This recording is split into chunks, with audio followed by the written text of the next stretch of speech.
I think often, frequently, there's a lack of spiritual progress, spiritual development, unfolding, because our emotions, our energy are just not flowing into our spiritual practice.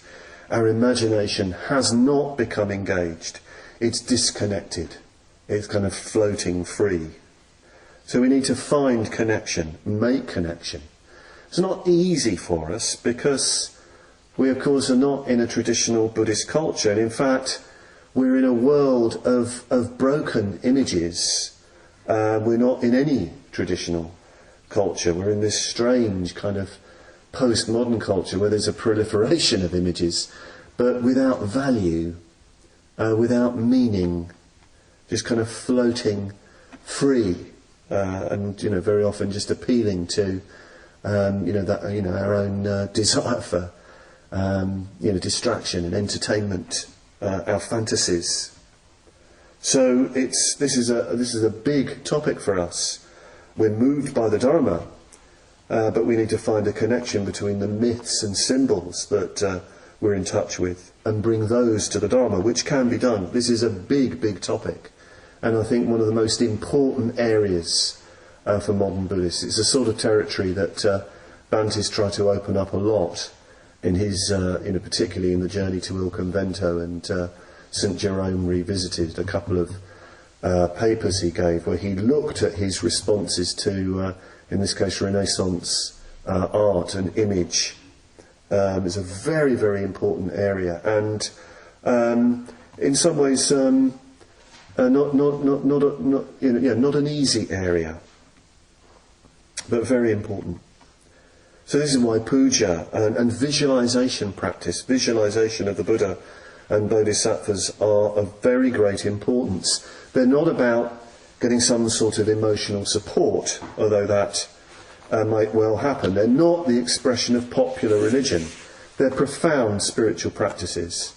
You're contemplating the image that embodies your deepest values. And it's a total contemplation. It's your whole being that's engaged. In a puja, that's actually what's going on. Our emotions are flowing in, our intellect is there, there's chanting, there's significant ritual gesture, and our whole being is involved in the contemplation of our ideals. So, first, we need to see the Tathagata's glorious body, his marks, his attributes. We need to have a sense, a feeling for the richness of Buddhahood. And this can happen in any way you wish. It could be Shakyamuni, the Buddha himself. It doesn't have to be, I'm not talking about anything sort of elaborate here. You might just be moved by Shakyamuni, and just Shakyamuni, and how he is in the Pali texts, and that moves you enough. Well, that would be a great achievement if you had a response to Shakyamuni. But some people, it's, say, the mandala of the five Buddhas, or one of those five Buddhas, Amitabha or Akshobhya or Ratnasambhava.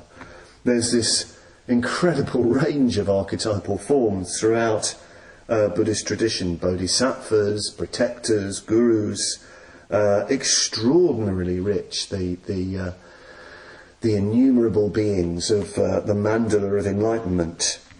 And all that has developed because of the attempt to connect. There's a desire to connect with each and every one of us. We've all got our unique ways into the Dharma. This is expressed, in our own order. At the time of ordination, you are initiated into a particular Buddha or Bodhisattva, but it's the Buddha or Bodhisattva that speaks to you, that you feel a deep, profound connection with. That's your way in, that's your particular way into the Dharma that moves you. So this is all, it's very rich, it's a very rich area, a very rich field.